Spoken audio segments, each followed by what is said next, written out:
أعوذ بالله من الشيطان الرجيم. بسم الله الرحمن الرحيم. الرحمن علم القرآن خلق الإنسان علمه البيان.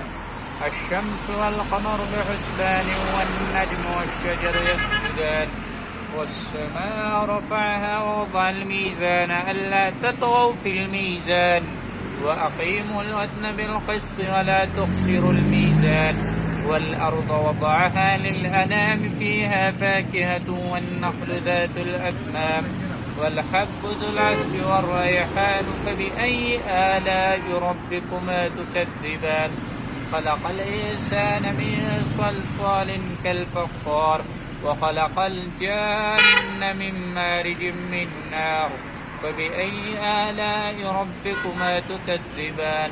رب المشرقين ورب المغربين فبأي آلاء ربكما تكذبان. مرج البحرين يلتقيان بينهما برزخ لا يبغيان فبأي آلاء ربكما تكذبان. يخرج منهما اللؤلؤ والمرجان فبأي آلاء ربكما تكذبان. وله الجوار المنشآت في البحر